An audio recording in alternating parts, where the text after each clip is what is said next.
Alright folks, here it is, the 200-mile race. This is the bird whose chip was wrong the past 2 weeks. It's 1160 FRLO.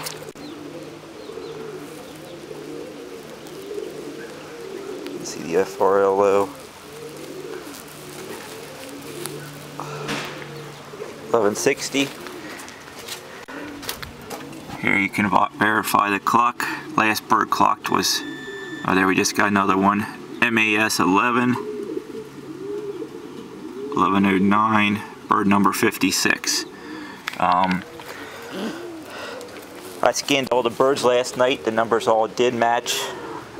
So we're going to check the serial number to the band once we take the clock off and determine if maybe this bird scanned under an FRLO bird that was supposedly never went to a first race, although it could have came back and we basketed it last night. But we'll figure this out tomorrow night. Thank you.